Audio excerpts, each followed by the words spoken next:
नमस्कार छात्रों, मैं डॉक्टर हेमलता काटर, हिंदी विभाग बाला साहेब देसाई कॉलेज पाटन। शिवाजी विश्वविद्यालय के BA भाग 3 के हिंदी विषय के अंतर्गत भाषा विज्ञान और हिंदी भाषा का अध्ययन है। उसमें हम भाषा की उत्पत्ति के सिद्धांतों की जानकारी प्राप्त कर रहे हैं।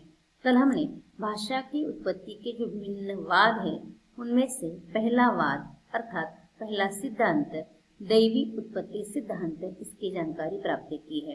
आज हम भाषा उत्पत्ति के जो विभिन्न वाद है या विभिन्न सिद्धांत है उसमें से हम दूसरा जो सिद्धांत है उसकी जानकारी प्राप्त करेंगे, वह है धातु सिद्धांत।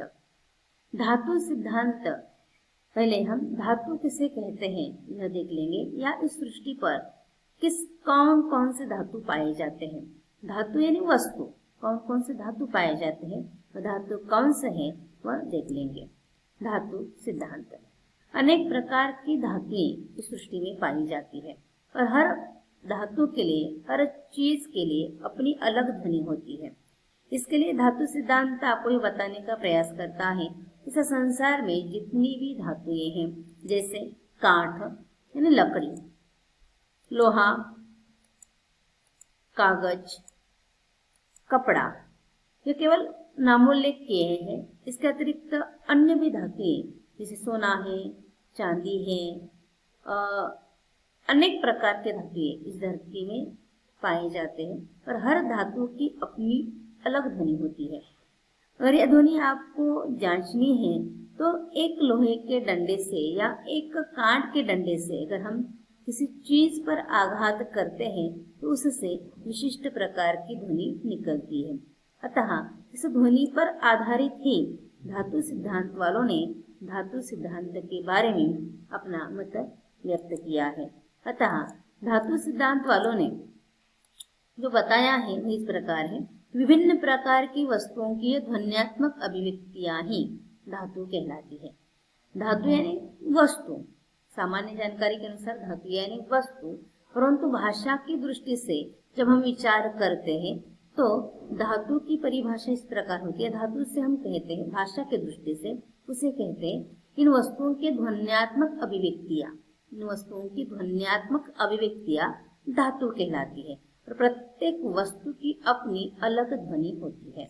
अतः धातु सिद्धांत वालों का कहना है कि मनुष्य के पास ऐसी सहजात शक्ति थी, वो जिस किसी वस्तु के संपर्क में आता उसके मुख से एक प्रकार से ध्वनि निकल जाती थी। यानी प्रारंभ में मनुष्य में ऐसी सहजात शक्ति थी, एक उसकी आंतरिक शक्ति थी, वह जिस किसी वस्तु यानी चीज उसके संपर्क में आता उसके मुख से अपने आप ध्वनि निकलती। भाषा की दृष्टि से ध्वन्यात्मक अभिव्यक्तियां यानी धातु, परंतु उनका कहना है कि इन धातुओं में और उनके अर्थ में एक रहस्यात्मक संबंध था और भाषा बन जाने पर उस शक्ति की आवश्यकता नहीं रही और वह शक्ति धीरे धीरे नष्ट हो गई।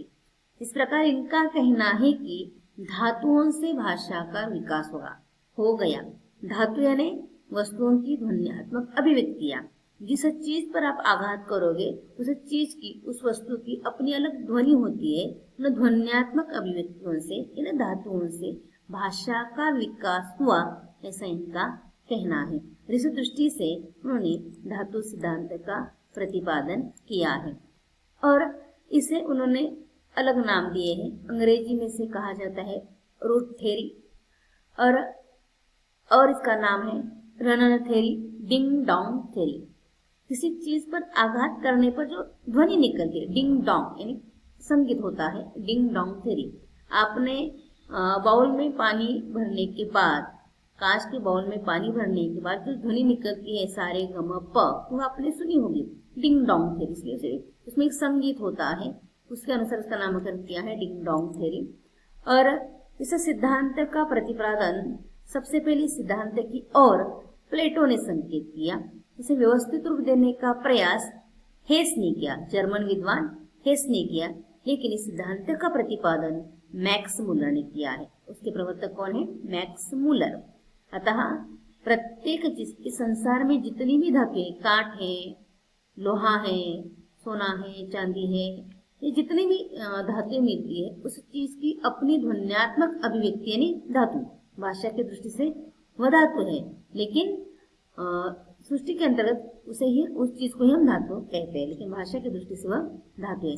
लेकिन भाषा केवल इन धातुओं से नहीं बनी, अतः केवल धातुओं से भाषा का विकास कहना, धातुओं से भाषा की उत्पत्ति हुई ऐसा कहना ठीक नहीं लगता। इसलिए इस पर अनेक आक्षेप लगाए गए।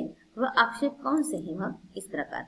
पहला आक्षेप है कि यह आदिम मनुष्य के संदर्भ में इस प्रकार की कल्पना करना या उसके लिए कोई आधार ही नहीं। आदिम मनुष्य हम कहते हैं कि मनुष्य का विकास, मनुष्य की प्रगति धीरे धीरे होती गई है। प्रारंभिक इंसान में बुद्धि थी, बौद्धिक इसका विकास इतना नहीं हो गया, उसकी बुद्धि थी।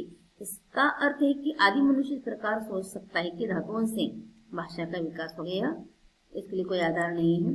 और संसार की सभी भाषाओं में धातुएं नहीं पाई जाती, संसार की सभी भाषाओं में धातुएं नहीं पाई जाते, इसीलिए धातु से विकास हुआ ऐसा कहना गलत है। और भाषा केवल धातुओं से नहीं बनती, भाषा बनने के लिए उसके साथ प्रत्यय, उपसर्ग यह भी लगाने पड़ते हैं, तभी जाकर भाषा बनती है। प्रत्यय यानी शब्द के आगे आने वाले और उपसर्ग यानी शब्द के बाद में आने वाले, पीछे आने वाले। जैसे हम उदाहरण के लिए आपको बताना चाहेंगे, विषमता, अविषमता यानी अ उपसर्ग है, विषमताएं ए प्रत्यय है। इस प्रकार यह उपसर्ग प्रत्यय लगने के बाद ही भाषा बनती है, केवल धातुओं से भाषा नहीं बनती। धातु यानी उस चीज की ध्वनि, उस चीज की ध्वनि यानी धातु, आघात करने पर जो ध्वनि निकलती उसे धातु कहते हैं। उसी प्रकार केवल धातुओं से भाषा नहीं बनती, इसीलिए इस सिद्धांत के बारे में कोई विशेष महत्व नहीं है।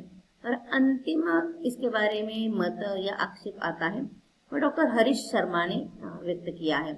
और उनका कहना है कि ये जो सारी कल्पनाएं हैं वह प्रौढ़ मस्तिष्क की उद्भावना है, न कि आदिम मनुष्य की। ये सारी जो कल्पनाएं यानी भाषा का विकास धातु से हुआ है, यह आज के इंसान की कल्पना है, यानी विकसित मनुष्य की बुद्धि की यह कल्पना है, आदि मनुष्य की यह कल्पना नहीं है। इसीलिए धातु सिद्धांत का कोई महत्व नहीं है। इसी कारण बाद में मैक्स मुलर ने इस सिद्धांतों को छोड़ दिया। अतः धातु सिद्धांत क्या कहता है कि संसार में जितनी भी चीजें हैं उस चीज को अपनी ध्वनि है, उन ध्वनियों से भाषा का विकास हुआ और उसे वह ध्वनि है उसे भाषा में धातु कहा जाता है। इन ध्वनियों से, इन धातुओं से भाषा का विकास हुआ, लेकिन यह पूर्णतः तर्कसंगत नहीं है। इसलिए इस सिद्धांत के प्रवर्तक मैक्स मुलर, इन्होंने भी इस सिद्धांतों को बाद में छोड़ दिया। कारण भाषा केवल धातुओं से नहीं बनती, उसमें सर्ग, उपसर्ग, प्रत्यय, कर्म, सकर्म, कर्ता, कर्म, क्रियापद, बहुत सारी बातें आती है।